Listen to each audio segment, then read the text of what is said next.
अब अपन इस वीडियो में agricultural income, mixing of agriculture and non agricultural income, special tax rates और default tax regime, चारों को इसी क्वेश्चन में कवर कर लेते हैं। ठीक है, एक ही क्वेश्चन है, इसी में सारी चीज़ें कवर हो जाएगी। अब क्वेश्चन क्या है वो पहले समझ लेते हैं। ज़ोहरा रोज़ावाला ये एसएससी है। अब ये एग्रीकल्चरिस्ट भी है। ठीक है, इनकी एक फैक्ट्री भी है जिसमें रॉ मटेरियल्स प्रोसेस करते हैं। इनके एग्रीकल्चरल प्रोड्यूस जो निकला उसकी प्रोसेसिंग इनकी फैक्ट्री में होती है, रॉ मटेरियल से वहाँ पे प्रोसेस करते हैं ये। ठीक है, तो इनकी बिजनेस इनकम भी निकलती है। अब ये सिक्योरिटीज़ में भी इन्वेस्ट करने में विश्वास करते हैं।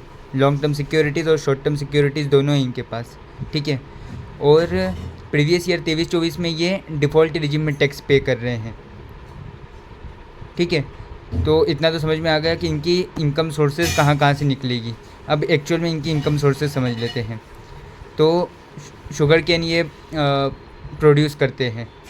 ठीक है, अब क्या होता है कि इनका पार्शल जो है शुगर केन डायरेक्ट ही ये बेच देते हैं। ठीक है, डायरेक्ट ही मार्केट में उतार देते हैं उनकी रॉ क्वालिटी में ही, और पार्शल जो शुगर केन है वो फैक्ट्री में भेज देते हैं ताकि उसकी प्रोसेसिंग हो सके और शुगर बन सके। ठीक है, तो जो डायरेक्ट इन्होंने बेचा वो कितने अमाउंट का बेचा इन्होंने, 10 लाख रुपए में इन्होंने बेच दिया शुगर केन को। ठीक है, और उनको उस पर यानी कि जो बेचा इन्होंने तो कॉस्ट ऑफ कल्टीवेशन 5 लाख रुपए लगी। यानी कि जितनी शुगर केन इन्होंने बेची होगी तो उसको हार्वेस्ट करना, कल्टीवेट करना, वो सारी चीज़ें में इनकी कॉस्ट कितनी लग गई, 5 लाख रुपए की कॉस्ट लग गई। और बेचा इन्होंने कितने में, 10 लाख रुपए में। तो ये जो डायरेक्ट बेचा ये तो पूरी प्योरली अपनी एग्रीकल्चरल इनकम हो जाएगी जो डायरेक्ट बेचा, क्योंकि इसमें पार्शली कोई भी बिज़नेस का रोल आया ही नहीं है, डायरेक्ट ही बेच दिया है। तो ये अपनी पूरी टोटली एग्रीकल्चरल इनकम ही हो जाएगी और ये फुल्ली एग्जेम्प्ट हो जाएगी। तो 10 लाख माइनस 5 लाख, 5 लाख रुपये अपनी एग्रीकल्चरल इनकम बनेगी, अपन आगे समझेंगे। तो 5 लाख रुपये अपनी एग्रीकल्चरल इनकम बनेगी, वो फुल्ली एग्जेम्प्ट हो जाएगी। अब आते हैं दूसरी चीज़ पे।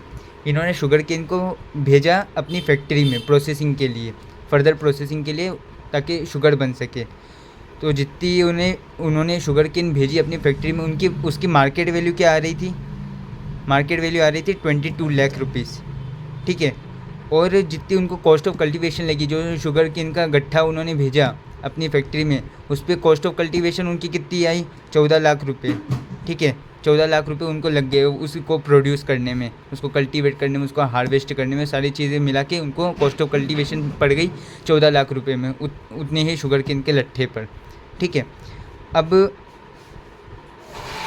जो प्रोसेस हुई, अब शुगर केन की जो प्रोसेसिंग हुई उनकी फैक्ट्री में, तो शुगर कितने की बन गई, 30 लाख रुपए की शुगर बनी। यानी कि वो उन्होंने पैकेज वगैरह सब कुछ करके मार्केट में बेच दिया। अब ये प्रोसेसिंग का काम आ गया, तो इसमें पार्शियल बिजनेस इनकम बनी इनकी और पार्शियल एग्रीकल्चरल इनकम बनी। ठीक है, तो 30 लाख रुपए इन्होंने शुगर मार्केट में बेच दी 30 लाख रुपए की, और जो इनकी मैन्युफैक्चरिंग कॉस्ट लगी वो 2 लाख रुपए की लगी। जो शुगर केन की प्रोसेसिंग की फैक्ट्री में अपने, तो उसमें मैन्युफैक्चरिंग कॉस्ट लगी इनकी, तो वो 2 लाख रुपए की लगी। तो अपन आगे समझेंगे कि इसमें से पार्शियल एग्रीकल्चरल इनकम कितने बनेगी और पार्शियल बिजनेस इनकम कितनी बनेगी। ठीक है, फिर उसके बाद अपन आते हैं आगे। ये सेंट्रीफ्यूग्ड लेटेक्स में भी काम करते हैं, मतलब इनकी यानी कि रबर की प्रोड्यूसिंग भी होती है, रबर फार्मिंग भी ये करते हैं। उसमें से सेंट्रीफ्यूग्ड लेटेक्स नाम का एक सब्सटेंस निकलता है, तो उसको उसमें ये डील करते हैं, और उसको बेचा इन्होंने मार्केट में तो 1.5 लाख रुपए आए। तो इसमें तो अपन ने बुक से पढ़ाई है कि 35% जितना भी अमाउंट आएगा तो उसका 35% बिजनेस इनकम में जाएगा और 65% एग्रीकल्चरल इनकम में जाएगा। तो अपन आगे समझेंगे उसको पार्शियल कैसे करना है। ठीक है, फिर आ जाती है बात कॉफ़ी पे। तो कॉफ़ी का भी इनके पास फार्म है। ठीक है, उसमें कॉफ़ी ये ग्रो करते हैं। ठीक है, क्योर का भी काम करते हैं, रोस्ट भी करते हैं, और उसको पीस भी देते हैं, ग्राउंड भी करते थे, ग्राउंडेड करके उसको मार्केट में उतार देते हैं। तो ये चारों काम अगर करते हैं तो क्या बोलती है सरकार कि 40% बिजनेस इनकम में डालो जितना भी अमाउंट आपको रिसीव हुआ, और 60% एग्रीकल्चरल इनकम में डालो। ठीक है, तो अपन वो चीज़ आगे करेंगे। फिर उसके बाद T grown and manufactured in Colombo. ठीक है, इंडियन लैंड पर नहीं है अब ये, अब ये कोलंबो की लैंड पे टी ग्रो की और उसको यानी कि मैन्युफैक्चर किया, वो सारी चीज़ें उन्होंने कोलंबो में की और कोलंबो में ही उसको सेल कर दिया। ठीक है, तो इंडियन लैंड पर नहीं हुई है, तो ये फुल्ली टैक्सेबल रहेगी। एग्जेम्प्ट तो कुछ भी नहीं रहेगा इसमें, ये फुल्ली टैक्सेबल रहेगी इंडिया में।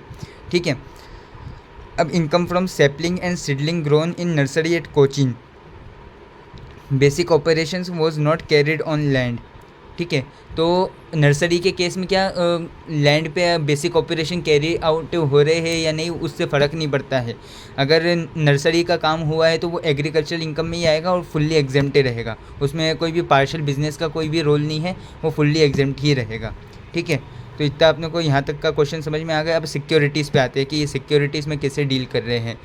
तो ये इक्विटी शेयर्स खरीद रखे इन्होंने कंपनी में और 2 साल तक उसको हेल्ड किया।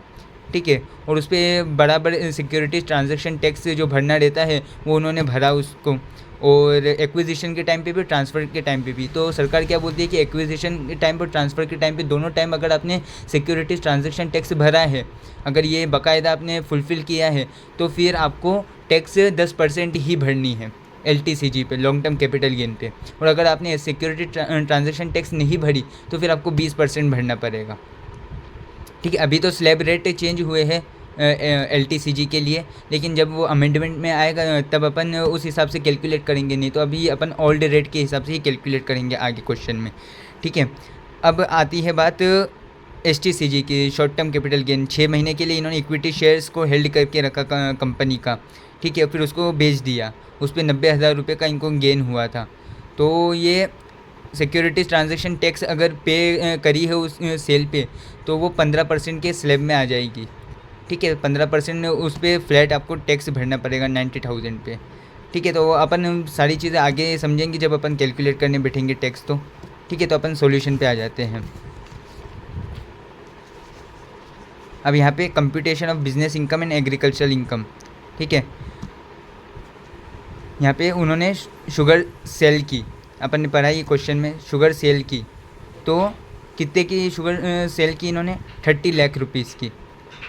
अब उसमें से मार्केट वैल्यू अपन घटा देंगे, मार्केट वैल्यू अपन घटा देंगे। कितने की शुगर इनके पास एज अ रॉ मटेरियल आई थी, कि रॉ मटेरियल की कॉस्ट भी अपने को घटानी पड़ती है ना। अपन ने फाउंडेशन में मैन्युफैक्चरिंग कॉस्ट, मैन्युफैक्चरिंग अकाउंट बनाते टाइम अपन ने समझा था कि रॉ मटेरियल्स की कॉस्ट अपन घटाते हैं जो भी प्रोडक्शन हुआ। तो प्रोडक्शन कितने का हुआ, प्रोडक्शन होके फिर उसके बाद सेल कितने में हो गया अमाउंट? 30 लाख रुपीज़ में। अब उसमें से रॉ मटेरियल की कॉस्ट अपन घटा देंगे मार्केट वैल्यू के हिसाब से। मार्केट वैल्यू शुगर की कितनी थी? 22 लाख रुपए। तो इतनी अपन ने शुगर की वैल्यू अपन ने घटा दी रॉ मटेरियल की। तो 30 लाख माइनस 22 लाख, 8 लाख बचेंगे। उसमें से मैन्युफैक्चरिंग कॉस्ट, अब बिज़नेस चल रहा है उसमें मैन्युफैक्चरिंग कॉस्ट लग रही है तो उसका भी डिडक्शन करेंगे अपन, उसको भी अमाउंट को डिडक्ट करेंगे। तो बिज़नेस इनकम काट पीट के कितनी बन गई इनकी? 6 लाख रुपए। ठीक है, अब शुगर केन इन्होंने सेल किया। अब जो शुगर केन इन्होंने रॉ फॉर्म में सेल किया तो 10 लाख रुपए इनको मिले उसके बदले में। उसमें से अपन कॉस्ट ऑफ कल्टीवेशन काट देंगे तो इतनी अपनी एग्रीकल्चरल इनकम आ जाएगी। ये तो सिंपल सी चीज़ है। ठीक है, ये एग्रीकल्चरल इनकम 5 लाख रुपए की आ गई अपने पास। अब जो इन्होंने यहाँ पे फैक्ट्री में पहुँचाई थी शुगर केन 22 लाख रुपए की, ठीक है, 22 लाख जिसकी मार्केट वैल्यू थी, तो वो रॉ फॉर्म में पहुँचाई थी, उसकी भी एक पार्शल, मैंने आपको बताया था कि एक पार्शल उसकी बिज़नेस इनकम बनेगी जो कि 6 लाख रुपए की बन गई। अब एक पार्शल उसकी एग्रीकल्चरल इनकम बनेगी, तो वो एग्रीकल्चरल इनकम कितने की बनेगी? तो मार्केट वैल्यू तो 22 लाख रुपए की है ही उसकी, कि अगर मार्केट में रॉ फॉर्म में सेल कर देते वो तो 22 लाख रुपए उनको आ ही जाते। अब उसमें से कॉस्ट ऑफ कल्टीवेशन, जिसे यहाँ पे कॉस्ट ऑफ कल्टीवेशन अपन ने घटाया, ऐसे ही यहाँ पे भी अपन कॉस्ट ऑफ कल्टीवेशन घटा देते। तो 22 लाख रुपए माइनस 14 लाख, 8 लाख रुपए उनकी ये वाली एग्रीकल्चर इनकम बन गई। ठीक है, तो ऐसे इसको पार्शली बिजनेस इनकम में डालना है और पार्शल एग्रीकल्चर इनकम में डालना है। आती बात समझ में? तो ये 6 लाख बिजनेस इनकम बन गई और एग्रीकल्चर इनकम टोटल यहाँ पे 13 लाख रुपए बन गई, 13 लाख रुपीज़। ठीक है, अब और आगे अपन आ जाते हैं कि जो सेंट्रीफ्यूगल लेटेक्स की बात है, कॉफ़ी की बात है, तो वो सारी चीज़ों पे अपन और आगे आ जाते हैं। अब इसमें सेंट्रीफ्यूगल लेटेक्स में मैंने आपको बताया है कि 35% इनकम बिजनेस इनकम बोलाएगी, तो 1,50,000 का 35% होता है 52,500, ये लिख दिया अपन ने बिजनेस इनकम में, और उसका 65% 97,500 अपन ने एग्रीकल्चर इनकम में लिख दिया। ठीक है, ये सिंपल सी चीज़ है। उसके बाद कॉफ़ी ग्रो की, क्योर किया, रोस्ट किया और ग्राउंड किया। ठीक है, इंडिया में ही किया था इसको, और 5 लाख रुपए की इनकम रिसीव हुई। तो पार्शियल बिजनेस इनकम और पार्शियल एग्रीकल्चर इनकम ऐसे ही 40-60 के रेशियो में डिवाइड किया इसको, तो 2 लाख और 3 लाख रुपए हो गए। फिर income from sale of tea grown and manufactured in Colombo, अब इंडिया के बाहर की लैंड हो गई। ठीक है, कोलंबो की लैंड है, तो फिर उसमें एग्रीकल्चर एग्जेम्पशन नहीं मिलेगा, तो 12 लाख रुपए पूरे बिजनेस इनकम में ही अपन दिखाएंगे। करेक्ट है।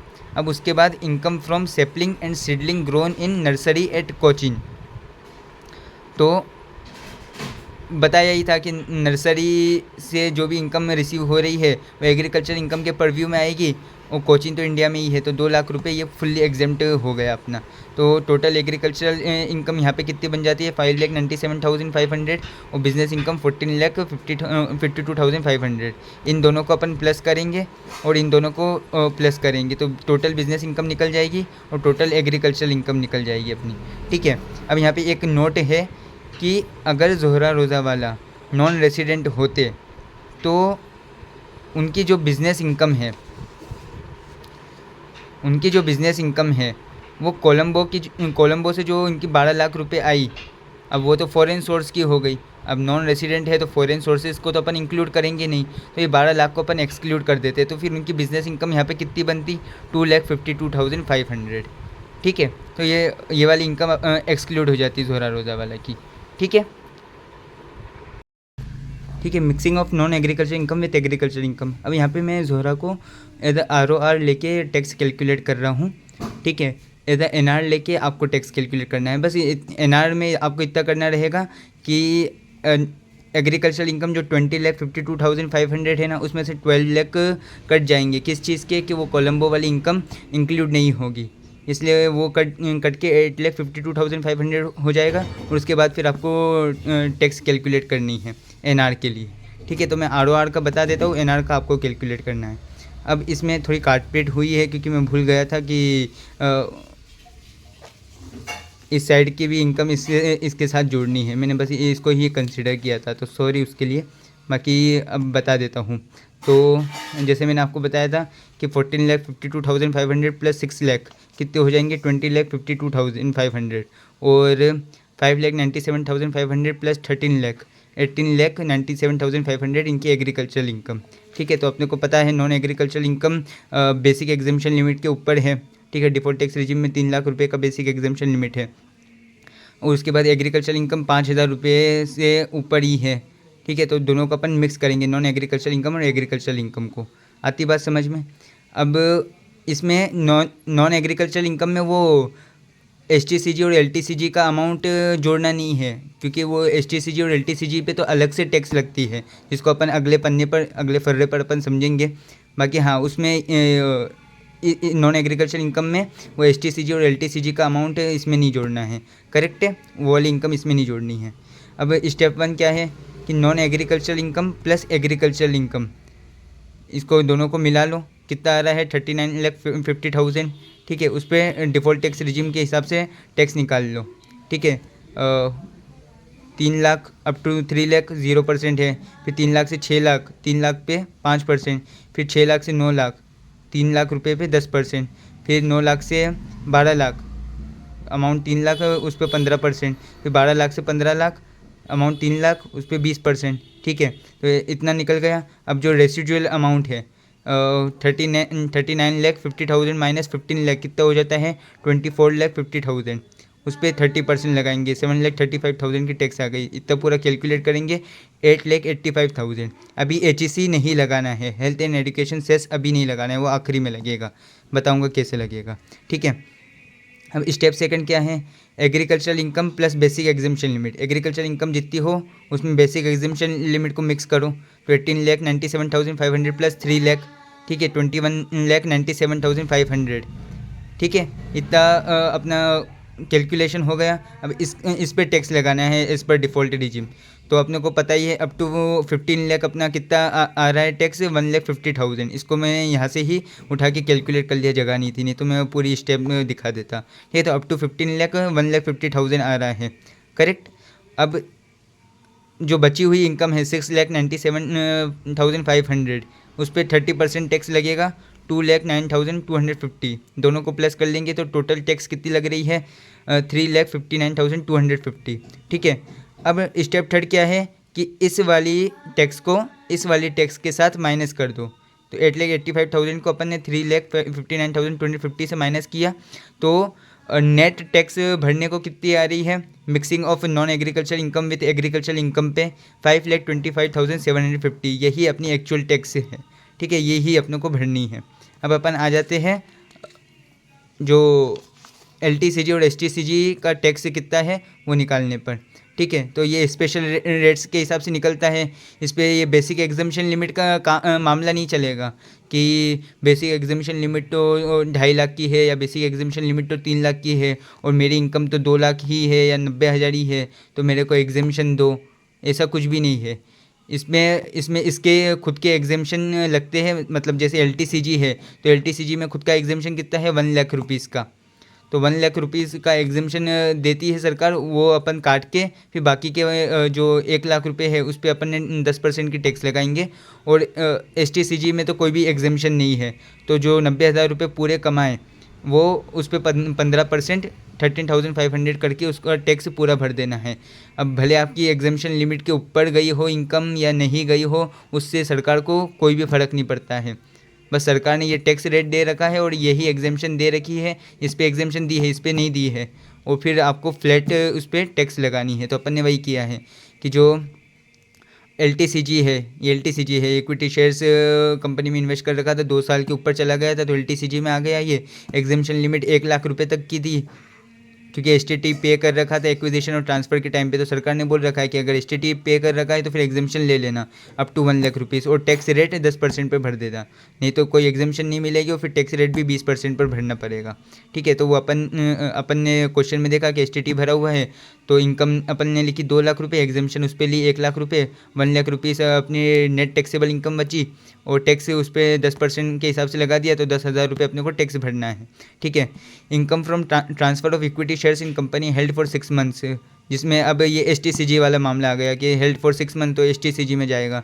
STT सेल के टाइम पे कर रखी थी तो 90,000 रुपीज़ हो रहे इस गेन के, और एग्जामिशन लिमिट कोई भी नहीं है और टैक्स रेट है सरकार ने 15% बता रखी है, तो 90,000 पर 15% करके 13,500 अपन टैक्स निकाल ली, ठीक है। अब टोटल टैक्स अमाउंट निकालेंगे कि फाइनल अब टैक्स कितना भरने को निकल रहा है। तो mixing of agriculture income and business income या नॉन एग्रीकल्चर इनकम बोल लो, ठीक है। तो वहाँ से अपना यहाँ टैक्स अमाउंट कितना है, 5,25,750। फिर LTCG से अपना 10,000 आया, ठीक है, और STCG से अपना है 13,500, ठीक है। अब इसका टोटल करेंगे 5,49,250 हो जाएगा। उस पर अब HEC लगाएंगे 4% के हिसाब से 21,970 रुपये, ठीक है। ये टोटल किया 5,71,220 अपनी टोटल टैक्स अमाउंट आ गई, जो अपने को असेसमेंट ईयर 24-25 में प्रीवियस ईयर 23-24 के लिए जोहरा रोज़ा वाला को भरनी पड़ेगी, ठीक है।